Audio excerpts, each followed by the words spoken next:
Uh-huh. I was kind of go political, but then I'm like, nah.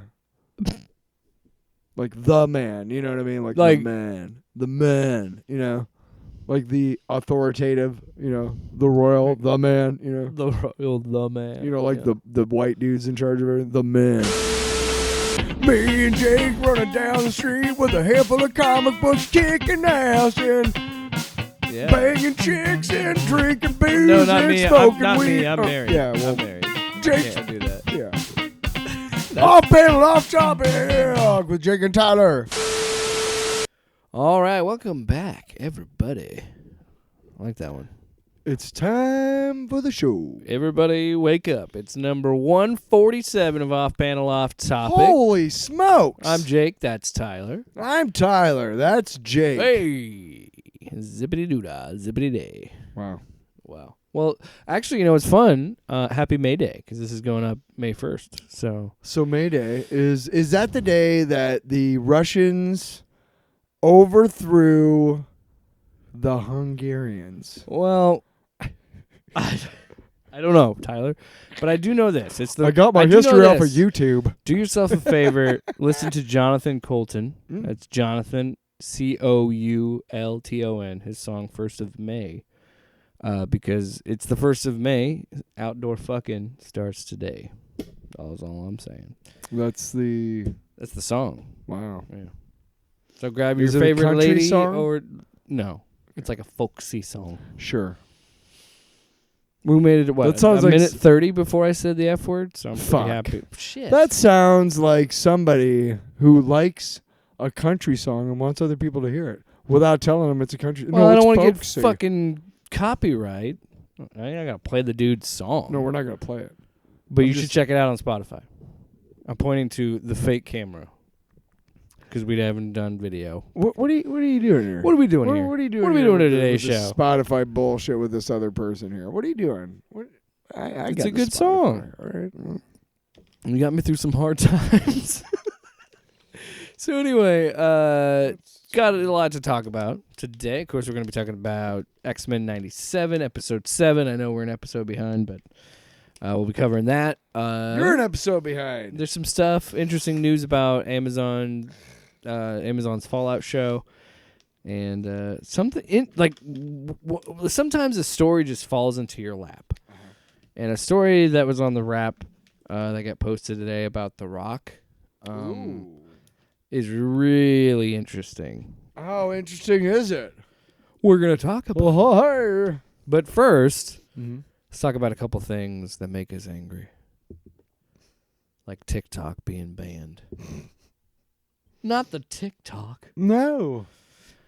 Yeah. So last week, the Biden signed the bill that will ban TikTok unless an American company buys it, which makes me say that it's not going to be the end of the app for sure. No, there's too much money. What the fuck are we doing here? What are we doing here? What is this? What kind of fucking stupid alternate universe bullshit fucking whack job? When did the timeline split and we're in the fucking other one, man? Because like this sucks. What are you doing there? What are you doing in Washington? What the fuck are you doing?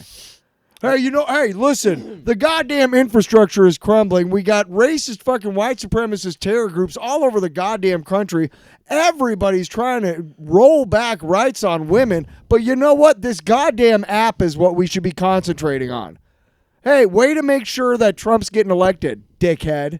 You fucking idiot. Fucking idiot. You're all morons. They should all be voted out. Stupid reactionary, Hey, man, stupid this old, isn't a political stupid show. old white people who have jack shit knowledge about nothing. Hey, I made a bunch of money. Yeah, by oppressing others. Thanks. Yeah. Fuck you. Yeah. That's my rant. Yeah. Go ahead. No, yeah, that was pretty much it. Yeah. We know exactly why you voted to ban it, you stupid fucks. Personally, it was it's just politics. It was an bad politics. It was an easy political win for Biden and the Democrats, and it's a way to be like, look, we're reaching across the aisle. It's the one thing that they're like, look, we can be bipartisan. And I think it's silly. I know the whole there could be arguments made about the misinformation and propaganda, and I'm like, how? It's my response to that. Elon has made it significantly worse on fucking Twitter. So I think Twitter is way more toxic. Dude. Than TikTok is. I fucking responded to a tweet and said men are pigs. I got fucking banned real quick. I did it again like an hour later, and I almost came down with with a week ban. They're like, hey, dickhead, you do this again. And I'm like, excuse me? How the fuck is men are pigs hate speech? Because it's true, A. And B, I see these fucking guys who are just trolling, just scrolling along, looking for some poor soul to fucking prey on, dude. Like, hey, I've been told I'm not very good looking. Can you give me a nice comment? Yeah, you fucking ugly troll. And these fuckers have never gotten even a warning. Not even a warning. And they're monetized. Well, because it's been proven. Fuck Twitter, dude. It's been proven time and time again that these sites profit, like their algorithms profit off negativity and shit like that. And fucking bullshit. So, but I'm just saying, like, you have a way to bring out the worst in humanity. If we're gonna start with TikTok, then it's like this is just the beginning. You're gonna see more restrictions on Twitter and Facebook and things like that, because like, and honestly, I don't even know how I don't know how we navigate social media and shit like that. But I think it's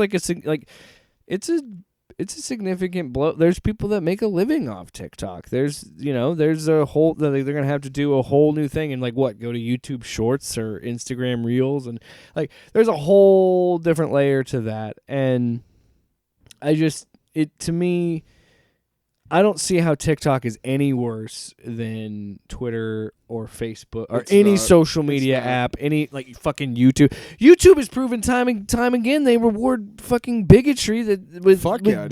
Geeks and gamers and Nerdrotic. Look at how much those motherfuckers make compared to us. Why? Because because they profit off the negative algorithm. We try to come on here and talk about inclusivity and diversity and talking about how representation matters. Two white guys on here talking about, hey man, you know what? Like, this should be a lot more inclusive, and there should be and there all this, and we don't make fucking jack fucking squat on this goddamn app, dude, on any of it. But because we don't go for the easy shit, the clickbait, to be really brutally honest, do Jake and I think we're ever going to make a living off this? Not really. Probably not. Yeah. No. But you know what? It's a chance for him and I to get together and hang out. Talk about the nerdy shit we like. We like that shit. Also, because, our schedules are a lot different. But, which, if honestly, while we're doing this, why not take a swipe at some of these assholes who are making this social media landscape such a fucking cesspool? Yeah, right? And that's a different discussion. Of course, for a different day. Right. But I don't know. It's just something we wanted to talk about. And I think, to me, I'm not against some sort of regulations against it where there has to be like a U.S. office or some sort of shit. I don't mind that. But U.S. liaison office, or some sort of thing with it. But like, it's like we were talking about earlier. It's because Americans. It's not an American-owned company, and Americans can't. They can't make money off of it. Well, so what it really boils down to, so somebody in America could buy. Because goddamn it, if somebody's going to sell your data, it's going to be American. Yeah. Well, what it really boils down to is more people are being informed about what is really going on in the world. And I'm talking about basic shit like political, like the crap that's going on with Palestine and Israel and everything. And, basic. The world is changing. There's a flip coming here. And there are a lot of people who are violently opposed to it. Like, violently. And they will put as much money and send as many fucking foot soldiers your way, either in the form of social media trolls or actual people to harm you. Or just, the rhetoric that they use to harm, people unlike the propaganda you. Of it. But they will use that to as much as they can to stop this from happening. But here's the fucking problem. The only constant in this world has ever been change. And if you have people leading our world and our country that are against change, that is a really fucking bad idea. That's really bad. We should have people in office and who are leading us going, hey, we know change is coming.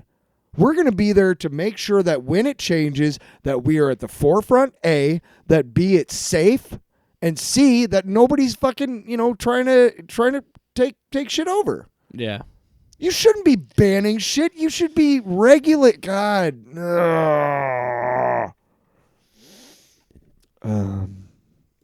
Yeah. This has been my TED Talk. This has been the Tyler Talk. Well, it's so ridiculous. What are we talking about here? Of all things, I agree. There's so much more important things to be worried about than TikTok. Oh my God, yes. And I understand. I understand the whole not wanting your data stolen to the CCP. But at the same time, I'm like, fucking all my data. So again, if I'm gonna get my data sold, it's gonna be American. Damn it. And I get it. That's the price I pay for using those apps for free. I get it. They have to make their money. They got to make their money through advertisers and selling my data. It's all fucking dumb anyway. Soon they're just going to beam ads into our brains and we'll never be free from capitalism. So let's talk about things we like. Can we do that? We will never be free. We will never be free. You fucking dickhole. Yeah. Sloppy. Is this a newer one? Yeah. Why are you grabbing that? Because. Why are you grabbing that comic? We're not doing that until the end of the show. Towards the end of the show. We got some news. Whatever. Well, first, we got to talk about X-Men 97. Episode 7. Was it Sugar? I think was the name of the episode. I don't fucking know, but it was fucking dark. Fucking dark. It was fucking dark. So, yeah, it starts with Rogue kind of just going rogue, pardon the pun. Nice. And yeah, going on a manhunt to get to Bolivar Trask because she wants to know where they made, they had the master mold. And meanwhile, the other X-Men that attacked Genosha are in Genosha trying to help clean up. They find Emma Frost. I liked that. I like that things that I take for granted, like the fact that Emma Frost has a diamond form. At some point, she didn't. And, this is a really cool, they're like, wow, additionary, secondary mutation. You're like, well, I've always been like good under pressure, Mm-hmm. Like that was kind of cool. I like that they're introducing stuff like, things that we take for granted. Again, that Cable is Cyclops' son. Oh, wow, they just revealed that. You know what I mean? Like to him, Yeah. I like that a lot. I like that some of the things we take for granted are just like, whoa. Because it's throwing me for a loop a little bit sometimes. Mm-hmm. And especially with what happened when they do find Trask. Yeah, that was pretty wild. So, which... They're called Prime Sentinels, by the way. Yeah, so I'll get into that in a little bit more about why I fucking love that twist at the end so much. Me personally. But I was the only... If you're someone like me who, like, for a while... until recently, weren't like super versed in the X-Men lore. The only exposure I have to Trask is Peter Dinklage in Days of Future Past. Mm-hmm. So to see like a government official in that story, but you see like the religious fanatical type that he is in the show and in the comics, it's like it's such a cool change. Well, I mean, whether you like it or not, I mean. It's a very and I let me before I say this, I want to state that there is no evidence or indicators that show that the show's writers had this in mind or that this is what they intended or whatever. But to me, it's so fucking obvious. Trask and Gyrick are like fucking Musk and fucking. Whatever, dude. Zuckerberg. And, whatever. And they have to like one up each other on their it's like they're basically like an amalgamation of rich assholes and white supremacists, which honestly is not that far from each other. And then the X-Men mutants are anybody who's brown. To be honest. Anybody who's not Anybody's quote not unquote pure or whatever. straight white. Let's be honest. What is going on in our world right now is that there's a bunch of shitheads out there, dude, who are saying, "Hey, I'm white." Yeah, you're afraid. You're afraid of what's coming, and that's fine. I'm not. My favorite part of this episode is when Beast is talking to the reporter. I can't remember her name. Yes, Tilby, when he's talking to her, and she's pretty much saying, like, maybe Genosha was too far, like, doing this whole United Nations thing. Maybe you guys should have waited. And then him to just throw it back at her face, like, even after they're walking around a literal fucking war zone. Graveyard. A mutant graveyard. And she has something, and it's, like, such a great moment of him just being like, I'm sorry we had to put a fucking timetable. He didn't say fucking. But I'm sorry we had to put a timetable on your tolerance. Yeah. Which was like such a good line because it's true. It's like, fuck you. People, there are so many people in this world. We are naturally afraid of the future, and we're afraid of the unknown. We're scared of things we don't understand. Of course. And there are so many of people in power right now who are preying on you.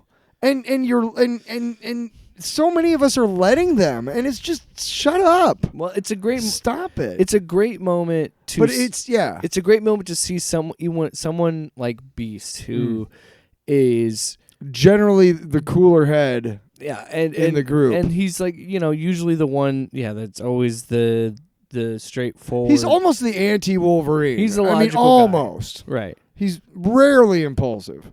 Not that Wolverine gives into his impulses like a lot, but right. They're both hairy. They both kind of got the same kind of hair, right?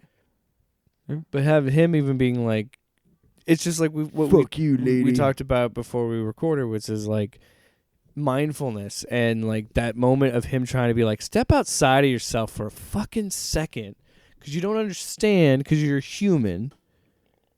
Being like, look at where we are and look what happened to my people, and you have the audacity to say, hey, wait, maybe we should have slowed down on having you guys be a part of the United Nations and be protected by the UN. We talked about the bear or the man question, and one of the things I've seen on Twitter a lot is these pieces of shit responding and being like, well, a bear will kill you. Like, look. I don't want to get into that rabbit hole. I'm saying this, like, it comes down to, do you understand what it means, or are you willing to accept that things happen to other people even if they don't happen to you? And the mutant thing in this universe of the cartoon and general in the comics has always been about, humans not understanding what it means to be mutant. And it is a simple allegory to a straight person not understanding what it's like to be homosexual, a white person not understanding what it means to be black, and so on and so forth. Yeah. So it's natural that, like, it just happens to be an allegory because this fucking world right now is just so on the edge of that all the time. How did we get back to this? And like, and I'm glad that there's a show out there that's holding a mirror up to us right now, because we should be.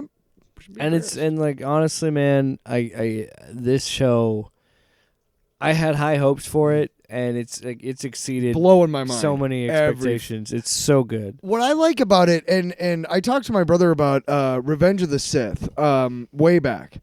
And we weren't super big fans of the first two, but Revenge of the Sith is pretty fucking dope, right? Because it's kind of cool watching him, and then the whole fight with him and Obi-Wan at the end or whatever. We didn't really. The prequels have their moments. I talked to my brother about how much there was something about the prequel movies that I liked, even though I knew how they were going to end. They're going to end with Anakin Skywalker becoming Darth Vader. That's the porn right? parody. Yeah. We know how it's going to end, but still, they made it. There was a lot of ways that they made it fun and tense and like, ooh, thrilling. Oh, cool, and epic, grand, right? Cool. Thank you, George. So I was talking to him about how much I liked that. That even though I knew what the end result was, I still was invested in these characters, that we were meeting along the way and whatnot. And the same thing with the show, except for like to an nth degree. Yeah. In that I know so much about the X-Men lore, and I know so little about the original animated show. I don't know what's canon in this universe yet or not. So it's just every time something happens, whether it's something I knew about or not, it blows my mind, how they change it so that it like, again, with like Forge taking away Storm's powers, how they change it in this cartoon compared to the comics and whatnot. Yeah. I love like that I know about all of these things, but it still manages to blow my mind and to just, wow, that twist when fucking Trask comes to life. What the fuck? I don't even know if I'd never heard of Prime Sentinels at that point or something. Oh, well, that's okay. But, we'll get to that. So I'm just saying it continues. It's such a good show because it continues to, just have those moments of like, what the fuck? Like, wow, just wow. And even though I know a lot of what's already going to happen, I like it. I like that shit. Excuse me. I had a burp. Gross. What do you got? You have a gastrointestinal system? Yuck. Get out. I love the rogue side plot of her like just going and finding these dudes and like fucking them up. Going off. We got to see Jean actually use her powers, so that was fun. We got to see Captain America. The Captain America cameo was cool. Oh, my favorite part of that is when she took a shield and she was like, "Fuck you." Yeah, you don't need it. Oh, you don't need this, and she just fucking chucks it as far as she can, which is gonna be pretty far. And he's just sitting there like, but yeah, the fact that walking. Which again, it's like, dude, think and like, I like this scene because it works for Steve as a character, and it also is frustrating for Rogue and the viewer because we're like, you guys fucking saw what happened. And you're not gonna help us. Well, he's talking about protocol and like, hey, don't kill them. It's like shit, and it's like, go fuck yourself, dude. Two people that I loved and cared about were fucking murdered by these things, and you're just gonna be like, hey, don't kill them. Be cool. It's like, fuck you. It's like, again, it goes back to the theme of the show, the theme of these characters, and what it just works so well is that driving factor of like, Jesus, man. It really is a superhero soap opera, and the X-Men get fucking beat to dirt all the time, but they're like, hey, we're still better than those guys. And you want to root for them. You want them to rise above it. Right, and this is still the way it is in the most recent Marvel comics I've read, which is admittedly like a year or two ago, but the way that it still is in the comics is that the X-Men are largely respected among the superheroes of the Marvel universe, Yeah. But that's about as far as it goes. There are some friendships, that transcend like the X-Men moniker. Wolverine and Cap went to war together. But a lot of that, like that. But there aren't a lot of cross like. There aren't a lot of human mutant like superhero friendships in the comics that I can think of right away. I was thinking of Spider-Man and Human Torch, but Human Torch isn't a mutant. He's Fantastic Four. But that's like a big one. Deadpool is technically a mutant. He's sort of Spider-Man's buddy in the comics, but I don't know if I'd go that way. It seems to me that they're always going to be outsiders. Yeah. And they just have to be, not just because the other heroes think, well, there's something different about them, but they have to, because of the very nature of the universe that they live in and the society that they live in, they have to be aware and vigilant of the fact that they're different from everybody else. And it's also... I'm a mutant, you're a human. I got to know that. It's also funny because whether or not it was Stan Lee and Jack Kirby's intention to make it an allegory about civil rights and things like that, it naturally progressed into that because of their own laziness. Because... they're like, well, we need a bunch of superheroes on this team. Let's just call them mutants. And like we're born with these fucking powers. We don't have to go into everybody gets bit by a radioactive night crawling worm. because Nightcrawler. But Well, it was but nice. But it was a way. It was a way to Get a bunch provide of motivation for Magneto. and a bunch of characters, and you don't have to explain their origin. They're just born. Yes. It was laziness. Like, okay, well, Spider-Man got bit on the hand by an irradiated. Well, but wait that's a what I second. mean. Because of their own laziness, They were born with it. they created that allegory because now the mutants are othered a little bit inside even the superhero community, because it's like, yeah, well, Spider-Man got bit by a spider. Captain America's a super soldier. We got, Iron Man's just a rich dude with a suit of armor. Thor's a god. Like, and then you look at, we got Cyclops and Wolverine. They were just, these mutants. I'm surprised. And then you got the Inhumans. I'm surprised that Thor never has a kinship with mutants, because I mean, he was born that way, right? Yeah, I mean, God. Phoenix is his mom, but when you think about it, they're always going to be, I know that in the Marvel universe and in this show, the human superheroes are in their minds, they're just kind of like, man, I wish they would just kind of stop harping on the fact that they're mutants. We get it. Just, whatever, right? Do you remember the Chappelle's show? Yeah. When keeping it real goes wrong? Yeah. And ostensibly what it was is it was showing how much shit you have to take to get ahead, right? Yeah. That's generally what the skit Because was if you were about. honest with people, you wouldn't have a job. Right. Yeah. But also it was like, hey, my favorite one was the guy in the boardroom, and he was like, you know what I mean, homie? And he was just like, huh? And he just goes off bark, bark, woof woof, and just goes off, right? Goes street on him, and then he gets fired from the job and whatever. He was just about ready to get real goes wrong. right, and he's an idiot, right? Because it's like, why he meant nothing by it, but because you had to be like, you know what I mean? And that's a lot like the way mutant heroes are viewed by other heroes in the Marvel universe, in the comics. It's like, great, here's Wolverine talking about how hard it is to be a mutant again. You know what I mean? Yeah. And that's where there's always going to be that disconnect between human characters and mutant characters in the Marvel universe, and why it actually transcends even, the white, the segregation, things like that, civil rights, why it even transcends that. We're seeing the chess pieces be put into place. So we're building to the end of it. And when Rogue go ahead. I was just gonna say, when she dropped him anyway. Oh my God, that was so good. That was a twist that I didn't see coming, because and again, they've killed people in the comics, but both not Rogue really. Both can be Wolverine. true. Both can be true. What she did was wrong. Yeah, but Wolverine, felt pretty good. But Wolverine says, she was pretty fucking justified. Felt pretty good though, right? But then him to levitate up. And then there's another twist. His head coming is spun at me. around, and so his body turns around. I'm like, oh fuck, is he with the adversary? Is that what it is?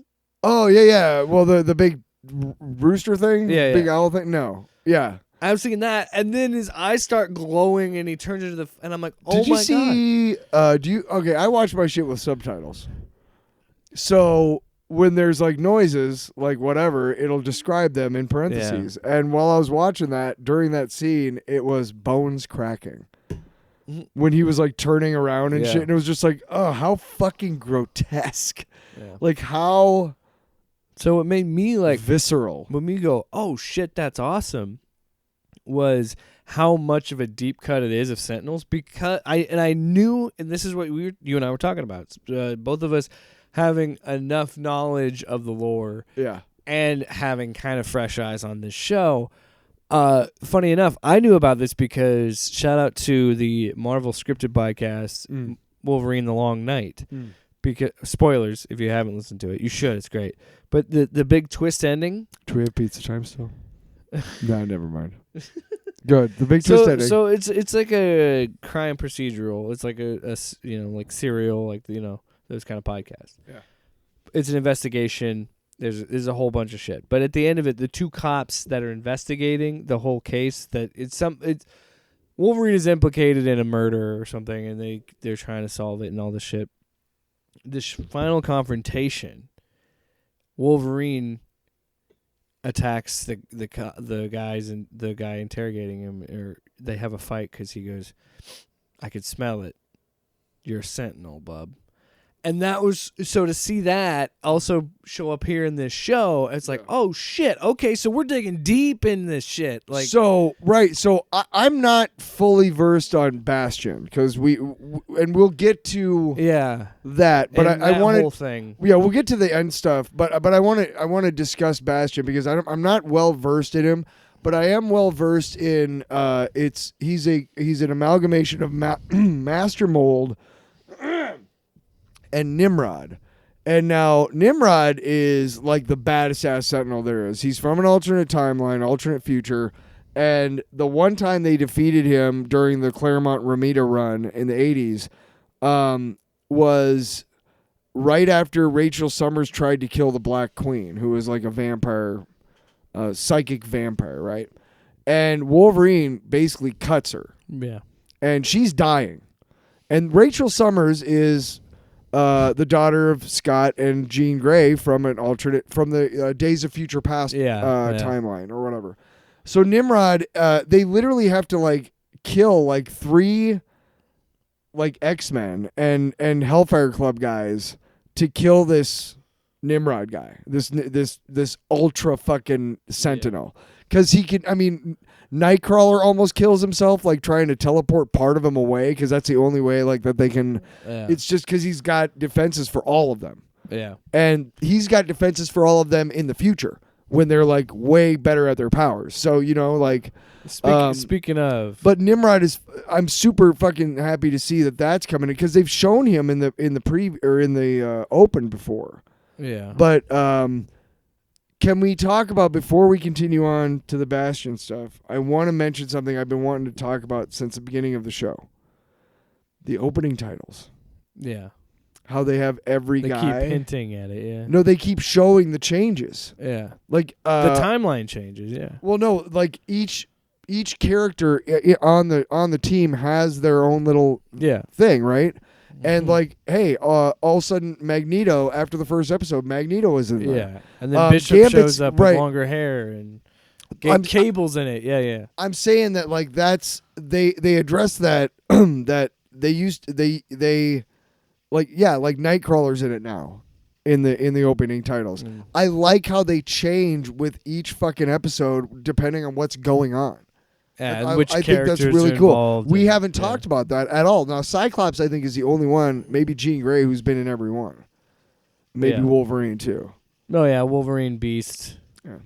I got to say, I am... But it's pretty cool. I am pretty happy that Wolverine isn't the focus. Me too. Because there's so much better. Yeah, that's what I mean. It's like... I won't say better, but there's so many more stories. No, X-Men is so much better when it's about an ensemble. Yeah. And, like, yeah, there are some really good Wolverine stories, but, like, Fox focused so much on Wolverine in those X-Men movies, so to see them actually, you know, focus on Cyclops and Storm and the stuff with Charles and Magneto, all that stuff. I got shout out to Nightcrawler. His eulogy for Gambit. Dude, I fucking was crying that was so sweet. Fucking hard. And, dude... Can we talk about how great of a fucking character Nightcrawler is? Dude, what a guy. No. When he fucking hugs Rogue, she says, and he goes, none of that was your fault. Mm-hmm. And she just collapses into his arms, and he holds her, and she's crying. Nightcrawler has always been, like, the conscience of the X-Men. Yeah, he's such a good dude. And, like, what a brilliant idea that Claremont came up with, or I think it was Cockrum maybe, or Claremont, but I can't remember. Whoever was writing the comic at the time, Len Wein maybe, whatever.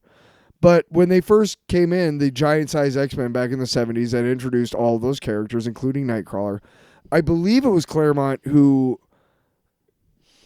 introduced the idea that he was a devout Catholic, like very seriously Catholic. And he was born looking like a devil. Mm-hmm. You know what I mean? Like, what a fucking great... Oh, my God. The richness of stories you can tell with a character like that. I mean, that alone. But he's always been... Then you talk about all the bamfing. Well, there was the during the Krakoan stuff, there was I can't remember, but it was a book starring Nightcrawler. It was a limited series, and I bought it for a little while, and it was basically about him trying to create a religion, because anytime a mutant got killed, they could be resurrected on Krakoa.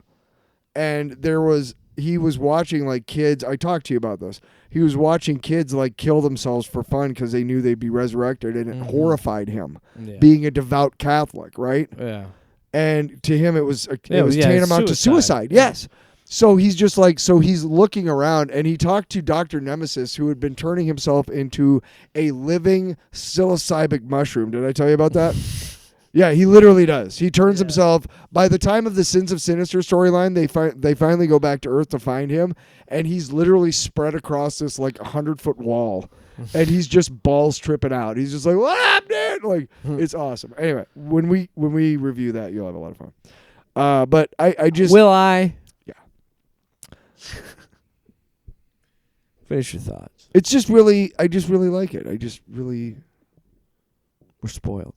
We're spoiled. Spoiled. It's just a great dichotomy for that character, and just when Nightcrawler was gone for so long in the X-Men comics, it was tough. Mm-hmm. Because he during that the mutant massacre is when he first got hurt, and then he just kind of disappeared for a while, and then he went to Excalibur for a while, and that was cool because you got Excalibur. Claremont was still writing it. So you could still get that story, and then Alan Davis, of course, his art was awesome, but it was just strange not having Kitty Pryde and Nightcrawler with the X-Men for a long time when I grew up with them like that. I want to But one final so thing good. I want to say. I knew it was going to happen, but there was part of my back of my mind like, there's no fucking way they're going to kill this team. They're not going to kill Cyclops and all them like. The episode before the finale, right? Well, it's a 3-part finale. We got 3 more episodes. I thought maybe 2 more. I've heard it's a 3-part end thing. The final thing is 3 parts. Well, either way. Why are you so against it? I don't know. Either way. This was episode 7? Yes. 8, 9, 10. That makes perfect sense. Is it no? Is it 10? Why would it be 9? I don't know. It happened. Why would it be 8? I don't know. What is wrong with you? I don't know. I don't fucking run it. I'm not Disney Plus. You're not? I quit. I'm not Bob Iger. I quit. You're not Iger? I'm not Bob Disney. Bob. I'm not Jack. You know, the CEO, I'm Bob not Disney. Jack Fox. No, every CEO is it. Yeah. It's Bill Microsoft. That's what their name. It's Jeff Amazon. Elon. Mark Facebook. Elon Tulsa. Elon X. Elon Tesla. Oh, I'm sorry. Elon Twitter. Yeah, fuck off with that X bullshit. Fuck off. Fuck off. I love the videos on X though. That's great. X videos. Can we move is great. on? Yeah, me too. Let's move on. You know what? I'm like I caught it. months late to that joke on the show. That joke has been made several times over. Let's go. Hey now. Anyway, Excited. yeah, it's I can't wait for fun. tomorrow. Every Wednesday. I love Cable showing up and saving his dad and being like, let's spare the weirdness of Hey, this dickhead, dad. we gotta fucking go, Dad. Love it. Every Wednesday. You're not my mom. Every Wednesday, I wake up and I make myself 10 pieces of bacon 10? and 3 eggs every What? Wednesday, Good God, and Rocky 3 Balboa. eggs, and 3 scrambled eggs, 2 pieces of toast, and a lot of coffee. Love And it. then I go to therapy. And while I'm eating my breakfast, I watch the new episode of X-Men 97. Like a damn adult. It's moving on to And I listen to my arteries harden. All the well, bacon. something's hard. Wow. Next. Next. Oh, no, pin love topic. So we've talked about Fallout a little bit on the show. Oh, no. We're going to talk about it again? Yep. All right. So, well, I want to talk about things. Hey. We started negative. I want I to keep. just want to talk about I want to be Fallout. positive because it's gonna get weird. Yeah, we so- have been negative. I apologize. That's Will all you me. shut your goddamn mouth? Now you're being negative again. Fuck you. Fuck you. All right. Are we simulating like a fight? Yeah. Okay, We're good now. silly. Hey, There was no hey, fighting. you got to take a couple swings. He's hitting his microphone. Whoa. You'd be a terrible pro wrestler. Way to just fucking pull back the fucking curtain, You ever heard of kayfabe, you what bastard? the fuck? There goes our audience. It's like, yeah, well, They know it's not fake or real anymore. I don't listen to fucking liars. It turns it off. I'll put up with the singing and the swearing and the absolutely no direction of the show. But when you start fighting and it's not real, fuck you guys. You need to fucking hit each other. You fucking hit each other for real. So anyway, let's talk about It's called off panel, off topic. Fuck off. All right, so Fallout on Prime. I want to bring this up because, again, Tyler still hasn't finished it. I almost started watching it last night. Oh, I really thought about it, but I didn't. Hey, I watched The Unbearable Weight of Massive Talent. Yeah, why don't you watch The Unbearable? Why don't you watch The Unbearable Shithead? Because that's what you are. Fallout on Prime is doing really well. That's the topic. Now, according to the Wrap, which shout out to the Wrap, we got 2 articles from them this week. Fallout has hit 65 million viewers on Prime, which is, I believe, a Prime record. So that's a big deal for the platform. I bring that up because it's a couple things, and I've mentioned it. I'm pretty sure I mentioned it on the Fallout episode, but it is kind of surprising to me that Microsoft and Bethesda did not capitalize on this. And I think that they really, and I truly hope the success of this show wakes them up to be like, hey, this is still a very valuable IP. This is still a very passionate fan base. They really liked this show. Let's use this for some momentum. And it's like, yes, they just released the next-gen update for Fallout 4. I've been playing Fallout 4. I've been enjoying it. They do stuff with Fallout 76, but to this is to me, this shows that, one, again, also it also shows that this is such a popular IP that it can reach people like you that maybe will never play a Fallout game but be interested in the property, at least to check it out, and again, I've mentioned on the show about numerous people that I've talked to that have never played the games that really like the show. And I think this is a wake-up call for them to be like, maybe Bethesda Games Studios, maybe they don't need to work on Fallout. And they can give it to somebody else. Because this is, Microsoft should be doing more to make a new Fallout game. Or at least remaster the old ones. And so it gives us a little bit something. Because back in the day, Fallout 3 came out in 2008. Fallout New Vegas came out in 2010. There was also DLC, which was, that came out periodically. And then 5 years later, you had Fallout 4. It's been 9 years since a single-player Fallout game, which is crazy. That's pretty fucking stupid. That's what I think. But what the fuck do I know? I do want to say positive. A couple things. I am grateful for what the show has done for this franchise and brought in all these people to come see it and get eyes on it. I'm glad. And again, the sales have been through the roof for Fallout 4, and all these Fallout games have been selling so well because of the show. And it's like, God, you guys missed a big opportunity on that. And again, I hope this gets more people to it. But dude, and that's another thing. Fallout fans buy shit. We like shit from that world. Like, you know how many products... It's cool looking shit. You know how much... Exactly. Because it's like Bethesda doesn't understand how cool of a fucking universe Fallout is. And not selling it more. How do you not know? I would buy the shit and I didn't even play the game. But the Nuka... Like, I literally bought that Jones soda. Yeah, thanks for Nuka Victory. I bought that because I collected the caps. Because it's like, of course, I can collect the bottle caps in real life. But, I mostly wanted to talk about this because I'm excited. They announced last week that they are going to have a season 2. Obviously, I mean, when you have 65 million viewers, how do you not? Can I ask you a question? 2? What? Since I haven't finished the season yet, and I may never. Sure. If the show ended with this season, would it make sense? or did they Yeah. did they leave it open ended enough? Yeah.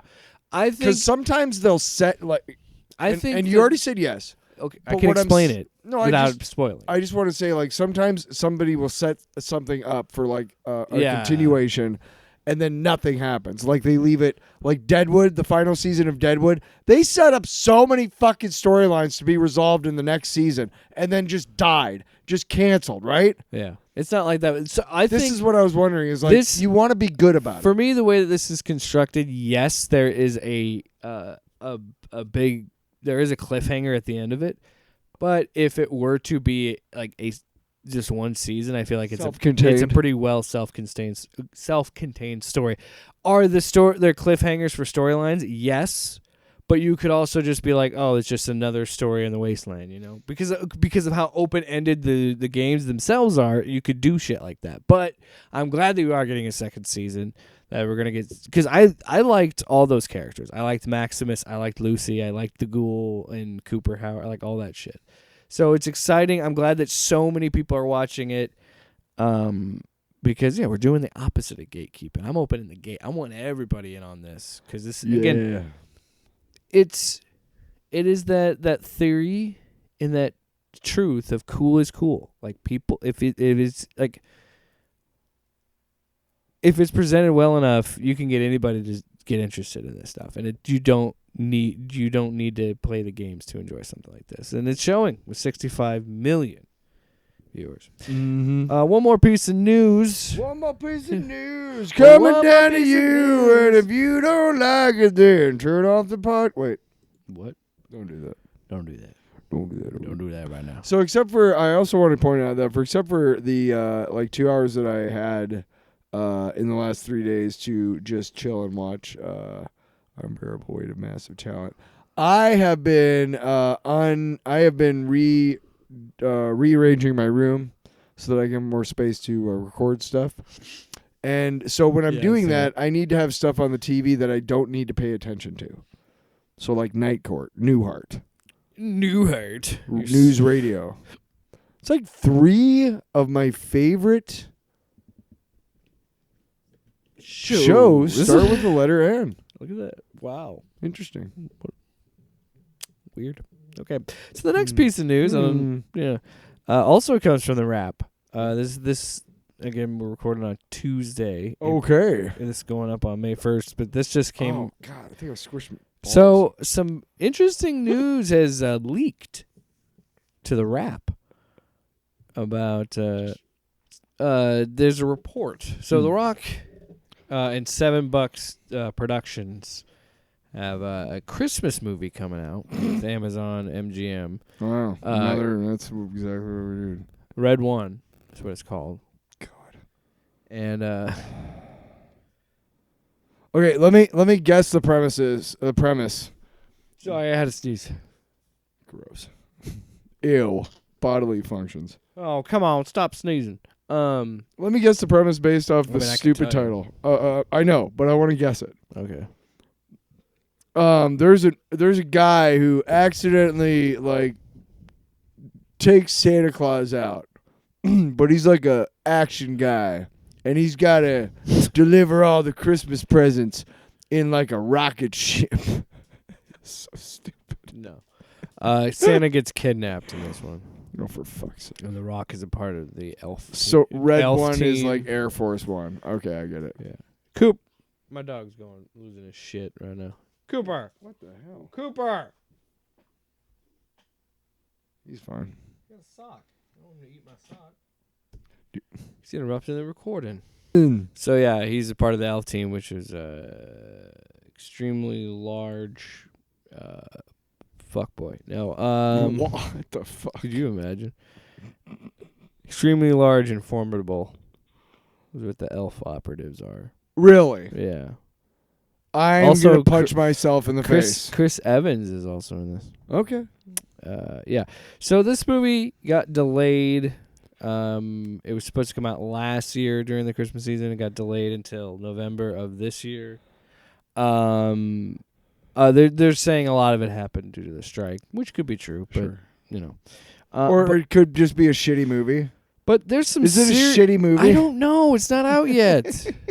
Good God! But you're just gonna sound like it's stupid because we're gonna talk about. There's more in this article that makes me think that this movie's not very good. So yeah, this movie's had production issues, and they according to this article is ranging from Johnson's chronic lateness and the lack of professionalism on set to producers' inexperience caused costs of the movie to balloon to $250 million. So The Rock was, again, a big problem, apparently, with this movie, and it's not the first time he's been an issue on the set, but... really? Yeah. So insiders told The Wrap that Johnson showed up as much as 8 hours late to set on the movie, forcing the crew to shoot around him on some days. On previous films, Johnson had made a habit of peeing in a water bottle to save time. So here's what one of the anonymous insiders said. Quote, on set, away from his trailer, if he needs to pee, he doesn't go to the public bathroom. He pees in a Voss water bottle, and his team or a PA has to dispose of it. So yeah. Weird dude. And this is what makes me really weird about this whole situation. And this to me plays back into his beef with Vin Diesel. And like this article goes into much like this is not a first time thing of The Rock being like late. He's been notorious for how late he is to things. Yeah. And a lot of it is because it's like some dude was like, it's because he refuses to work an 8-hour day. Like he works like 6-hour days, and because he has to cut out 3 hours to fucking go work out, and then who knows how many hours to do fucking media shit for one of the millions of brands his name is attached to. And like, so I understand why the public persona is slipping, because he made like the dude needs to stay out of the spotlight for a while. Yeah, like for real, because. While I loved his stuff that he did with WWE, building up to WrestleMania this past year, like reading this shit is like, dude, come on. Dude, he just started a brand new line of men's toiletries called Papa Tui. Papa Tui. Yeah. And it's like, what are you doing? He's got an energy drink. Does he have a family? He has a family, right? Yeah. Wife and kids? Yeah. Do you not want to spend time with them? I mean, I'm guessing you do, but he posts about it. I'm just saying, like, if you're so, I mean, you know, you already have enough money to provide for them, so you don't need to keep doing. Nobody is asking you to do it this much in your 50s, bro. But I understand you've got contracts. I'm just saying, maybe don't sign anymore. Finish out the ones you got. Just take some time and off. Just take a year. And trust me, in the accelerated world of media and content binging, nobody will notice that you were even gone. So here's because you'll be pre-production on a movie like in 6 whatever. And then you gotta do like 3 or 4 months build to like WrestleMania or something with WWE. He's also on the fucking board of executives at TKO. So anyway, I understand wanting to work. So Amazon MGM was at Comic-Con at CinemaCon this year. So they had a weird screening for this. So they premiered footage for the film for a small group of journalists handpicked by Johnson's publicist, Meredith O'Sullivan. Okay. The journalists were shown about 10 minutes of footage, but not allowed to write about what they saw. Okay. So all they could say on like YouTube or an article or anything was be like, I saw footage. That's it. You can't say anything about it, which makes me think like, well, that's kind of weird when you want them to talk about how good it is.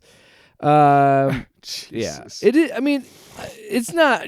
Look, it's not unusual. It's been done before. Not unusual to be loved by anyone. Yeah. So a spokesperson, of course they did, but a spokesperson for Amazon MGM denied there were any on-set issues with Red One for delays caused by Johnson's lateness. Or the inexperience of the film's producers to cause the budget to balloon. Sure. Yeah. Sure. They have a statement there. But The Rock, this isn't the first time. He was late to... Has he responded to it?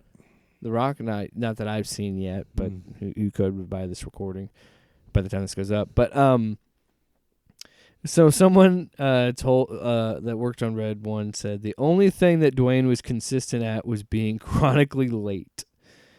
So, yikes. That sucks.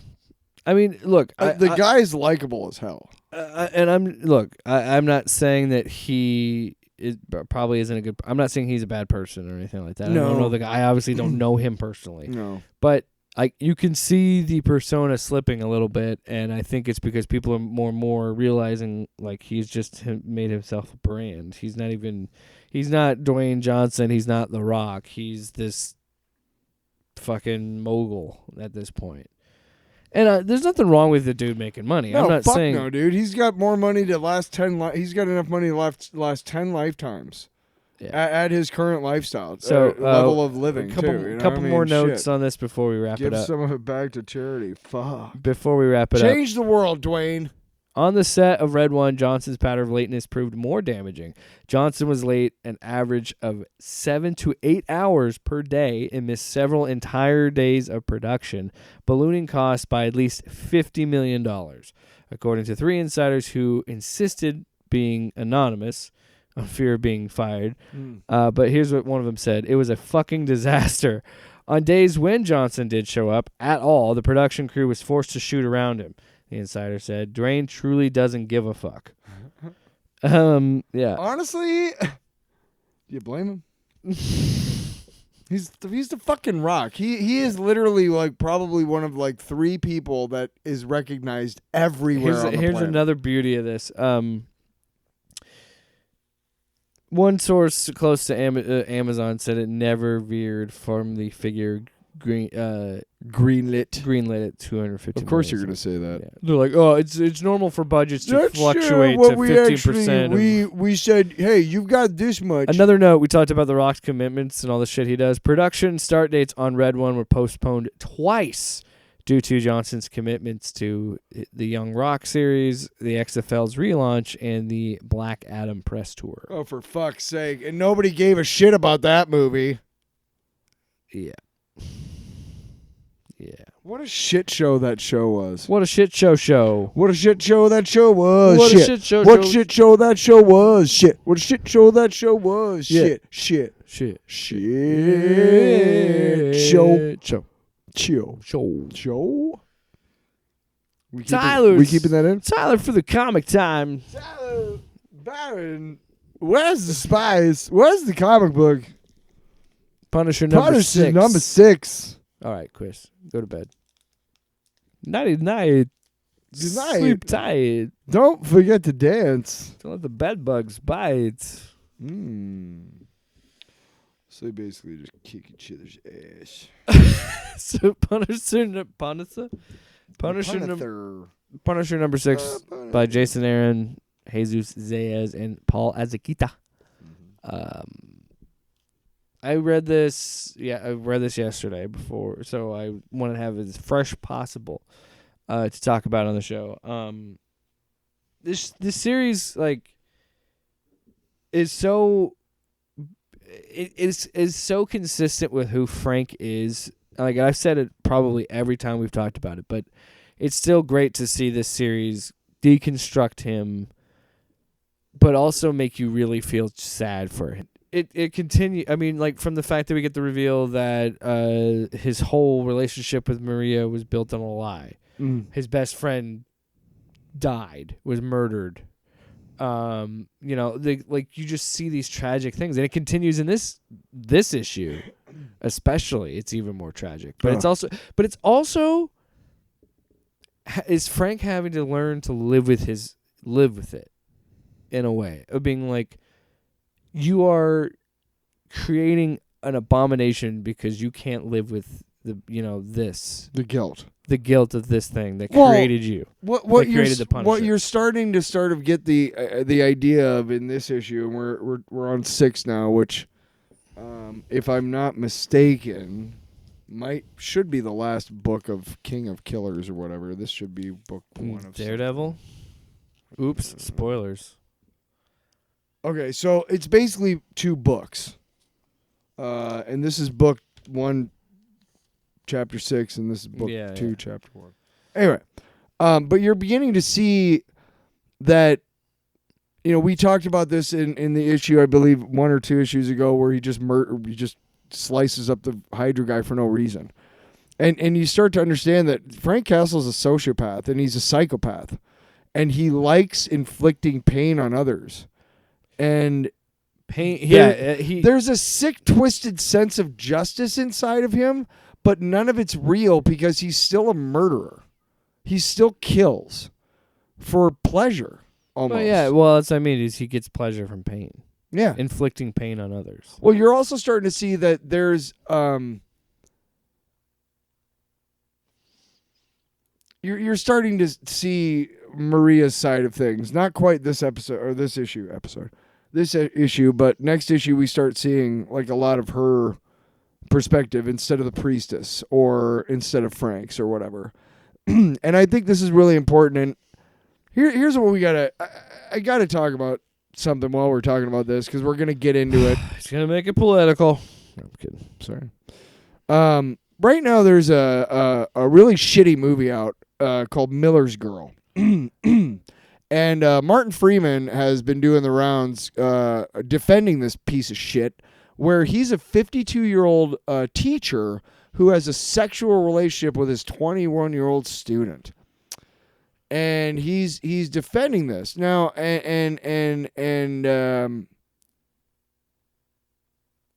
we're starting to see a shift in the attitudes and how we view relationships between men and women. In the past, you till death did you part and stuff. And for a long time in some states, women could get divorced. But we're starting to see that he was with her because he thought that's what he was supposed to do.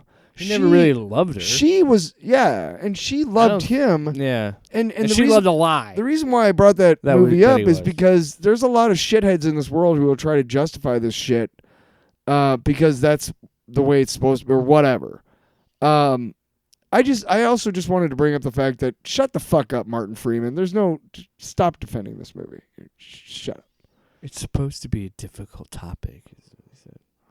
I don't care.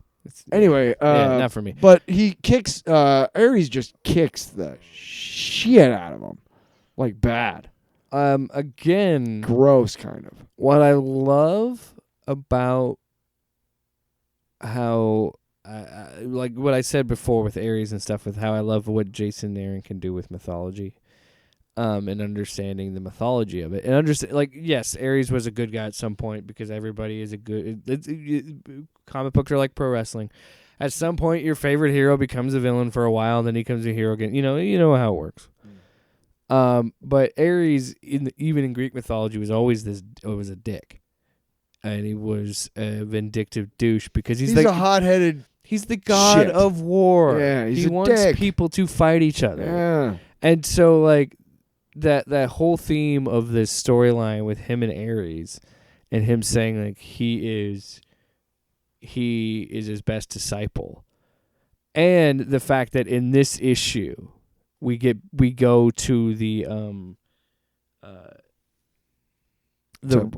whole the continued Greek myth of like the usurping of the son usurps the father, because in this issue Ares says you were like a son to me, smashes his face in and says the fall of the sun or something like that. I can't remember what it was. But the point is that like even then in that moment it plays to the tradition of the Greek tragedy, the Greek myth of like we know that it's the Punisher's book, and by him saying that we know Ares, who he views Frank as his son, is usurping him, which is like classic Greek tragedy. Right. I fucking love shit like that. Yeah. Like, look, you can have your gritty, and this is another reason what I love about this book. It's in continuity. So you can have your Garth Ennis, fucking Punisher Max, gritty Frank Castle. He can exist.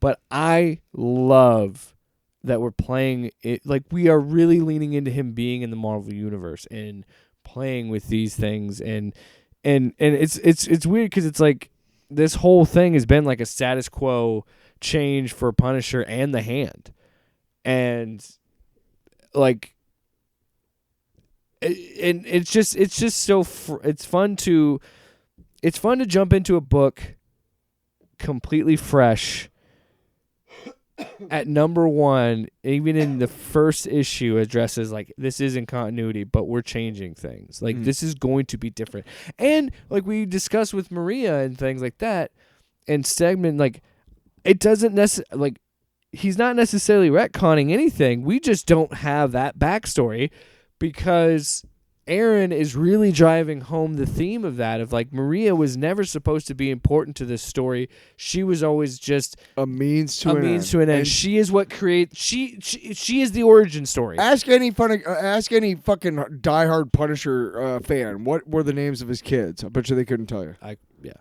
But and that's the thing, and it playing with that, and by even going further into that and saying like maybe Frank and Maria weren't meant to be. You know, and we haven't got to the point from her perspective yet, but it's going to be. I'm interested to see that, and we do start to see that first couple pages in this issue where she talks. She's gone to see him off, and he was already gone. Oh yeah, so the flashbacks, and that's what I love about this story is. It's just. Again, filling in those blank spaces and doing something different with the character and challenging the character. He's not retconning anything. He's just filling in the gaps that have never really been filled in before. And even with the hand, he's not retconning anything. In every Punisher book I read when I was a kid, they would show flashbacks. Like, every other panel would be like, his kids and then a hail of, gunfire. You know what I mean? Like, they would show that. But they never, ever delved into like who exactly I think they did say exactly who was supposed to get murdered and who the two crime families, whatever, but it just really wasn't. It was like the fucking radioactive spider. Like, hey, it was. I hate to say it, but it was like Batman's parents getting shot. This is what's so fucking good about it, and same thing he did with Thor, man. When like Aaron is on, when Jason Aaron is on, man, it's fucking great. Like but finding a way to re-establish a character, reiterate on a character, revolution, like continue to make changes, but also keeping all of that history, keeping all that in there, and then adding to it. Not necessarily retconning, but adding to it and saying like maybe when he killed the war wasn't the first time he really killed someone. You know what I mean? Yeah, I would love to hear from Jason Aaron like where he started with this. Because the idea that you remember the Hulk series where he turns himself into a spaceship? Yeah. Okay. I love that fucking series. I loved it. And the reason why is because they did something different with the character. You know what I mean? And this is the exact same thing. So yeah, it does the classic comic book thing where like the last issue had a big action scene. Like how do you? And so the next book you have to be like right flashback, and then you jump to the thing. But one of the things is they're not doing much different. But Jason Aaron asking a question that's never been asked before. How would like was it? How could the hand get Frank to work for them, or was it? Who could resurrect his wife, and why would they do it? You know what I mean? Like, which question did he ask first? Yeah. To himself to be like, holy shit. And how did they, like, what was the aha moment when you linked them together? Like, holy shit. And it's so, the fucking battle is so good. So when he goes to fight Ares after we have the flashback, which is again, he's all pissed because he's using the same weapons. Again, making it 100% the Punisher, sticking with the character. It is equally badass and amazing action set pieces and like violent, gory, violent as fuck, fun fucking read. Equally fucking heartbreaking because she's screaming at Frank because he's at a bar because he wasn't at the train to see him off back to his base, and it's like he didn't feel. She said like when they made love, she held her eyes tight for the tears because he never touched her belly. And it is a weird feeling to read this series and read that, and then jump around a little bit to read it later, and to have him look at that picture and say he doesn't feel anything. Like he kept staring at this picture and wondering why he couldn't feel anything. As a parent, that is so fucking sad. That is tragic beyond. And again, is Aaron making a statement on the archetype of it? He didn't even care about that kid. Because none of it matters. Because he was always going to be the Punisher. Because he was always a killer. Like, yeah, he needed the catalyst. And to have him just fucking put that stamp on it and again, it's the confidence with how he writes this, and he's like, this is the definitive new Punisher story. Well, and it all started for a fucking logo. let's talk about Sorry, I keep throwing the book around. I'm so excited about it. Oh, it's fine. But let's look at the Batman mythos. Started way back in the 30s. There was a lot of orphans in media. Little Orphan Annie. And so Batman was different. Disney always kill the parents. It's a common theme. Yeah. Yeah, but so I mean, the tragedy of his parents getting killed. Well, he was rich anyway. Whatever. I mean, I get all that, but in the 70s when they did it again with the Punisher, I mean, what kind of a nutbag came up with the idea? Like, it's a compelling idea that he's gonna kill every criminal he comes across because his own family was murdered. But where do you draw the fucking line? Do you kill every pickpocket? Do you kill every jaywalk? I mean, what are you talking about? And nobody really established that very well when they created this character. And obviously, like every other comic book character or any other IP, the writers who come after add and build upon that mythos. But nobody ever really stopped to think, why the fuck does he do all this? And Jason Aaron is the guy who came along and said, hey, let's fucking dig deep and find out. And the answer is because he's a fucking psycho. All right. Best one of my things, equally heartbreaking and badass.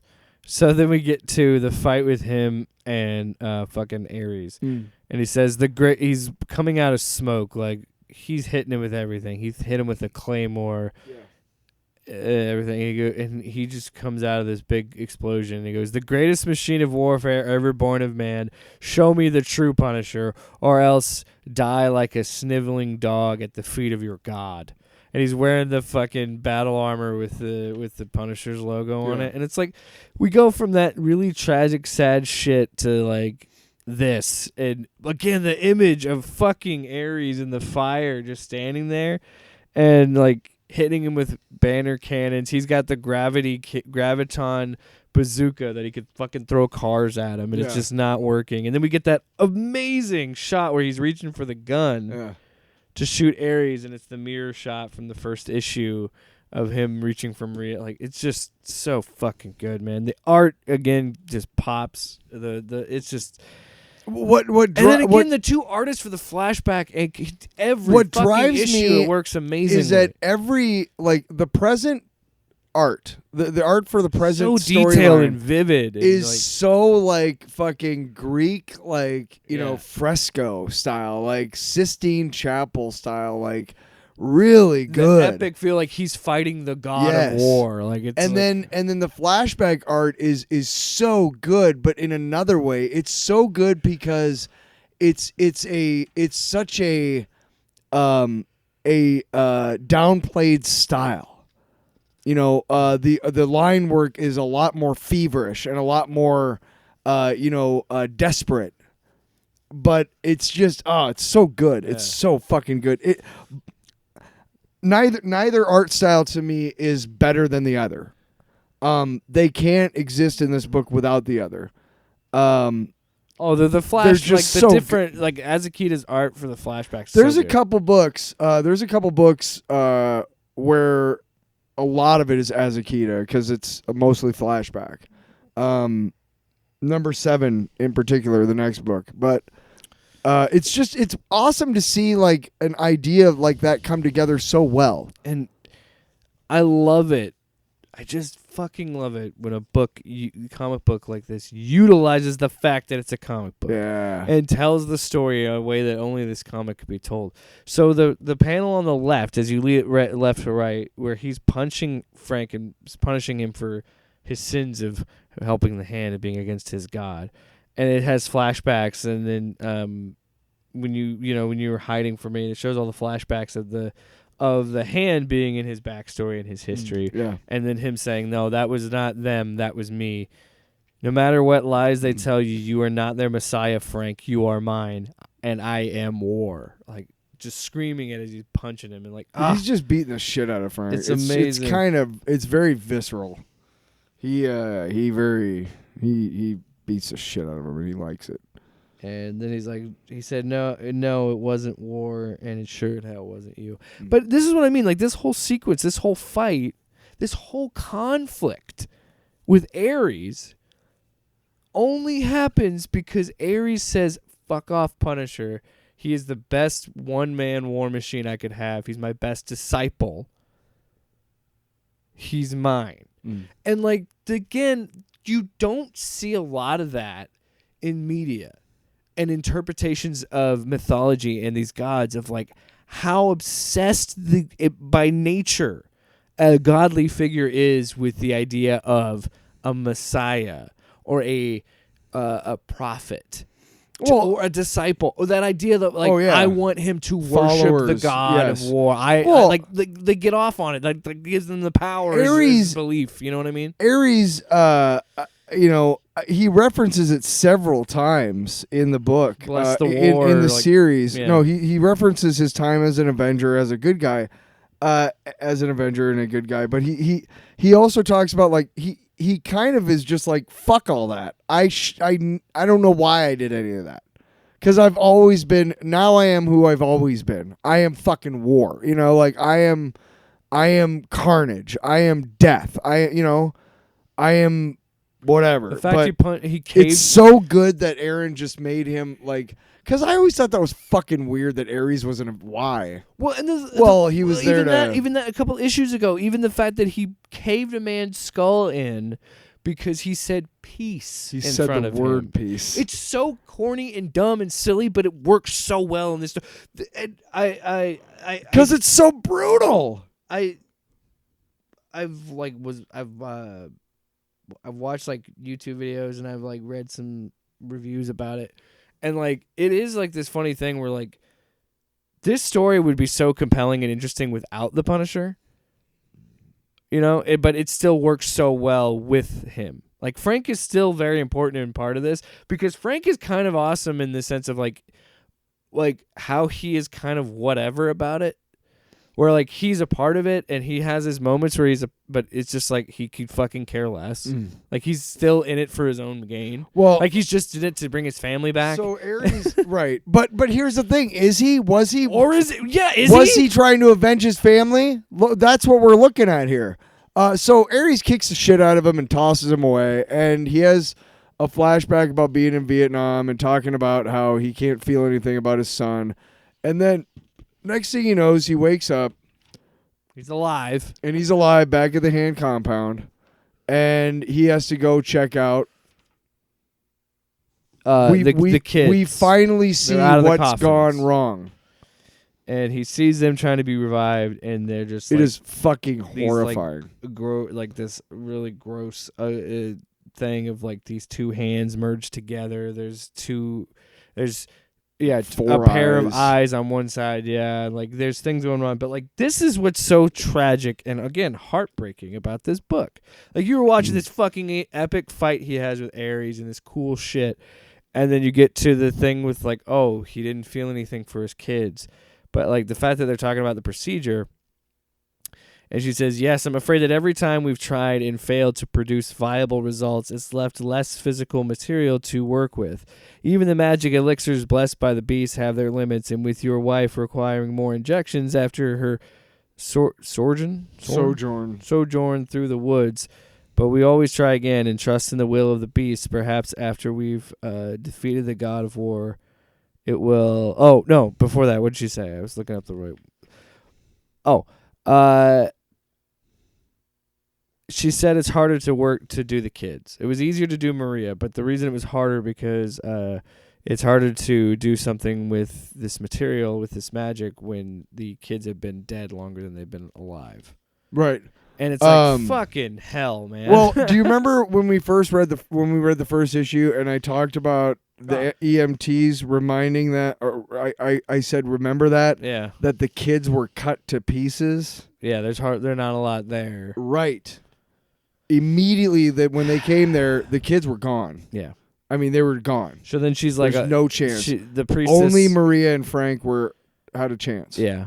And the priestess comes in and says, she's like, yeah, they'll take care of it. They'll, mercy kill these things. And he says, no, nobody touches my children. And you see him just like pop the sword. And it's fucking sad. And then he throws up.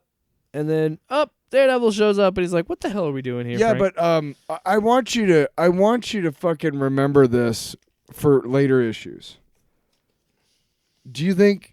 It's very clear from their conversation that this is not the first time that they have tried to revive his kids. Yeah. Consequently, this is not the first time that he's had to murder his own kids. Yeah. Think about that for later issues, because it's going to get brutal. Yeah.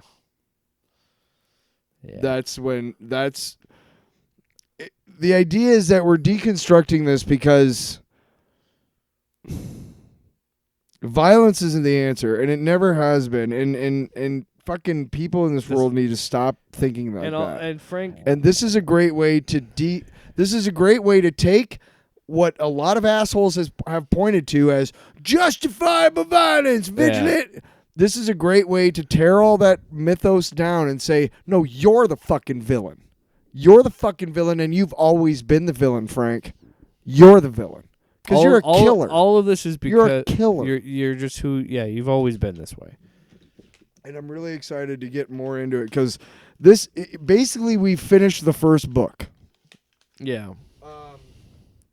So that was issue 6, and we're coming on to issue 7, and also, there's another 6. Also, props to Aaron to not have Frank kill Ares in the 6th issue. Because I was thinking 12 issues. I'm like, so we'll end the Ares arc, and then we'll have another arc. And it's like, okay, he didn't kill him in issue 6. All right. I have been really, really good at reading just the issues before we come over with the Punisher. You remember I was skipping ahead with Defenders, with the Defenders book, but I couldn't remember. It was issue 3 or 4 where I was speculating that the first 6 are his battle with Ares, and then the last 6 are his dealings with the rest of the Marvel universe. I still maintain that, although let me kind of adjust to say that Ares may very well be in the entire 12-issue run, or at least the first 10, because obviously you can tell from the end of this issue they're not done. They're not done. Yeah. There's more to come between the Punisher and Ares. And how does that end? We don't know. We'll find out together. The cover of the next issue. Oh yeah, with the come on, that's fucking cool. Punisher and Daredevil hanging by hooks of the beast. Hooks of the beast. Hooks of the beast. Well, this is tying into Chip Zdarsky's Daredevil run at the time. Yes. So, yeah, which is interesting. That they kind of tie in or whatever. Again, I wasn't reading any of that shit.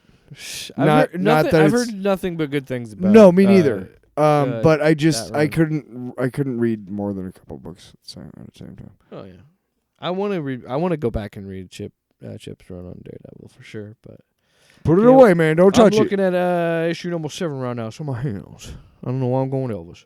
Yeah, because you know what, Punisher. Hey, man. He might be Frank Castle, but I might be the Castle of the Frank.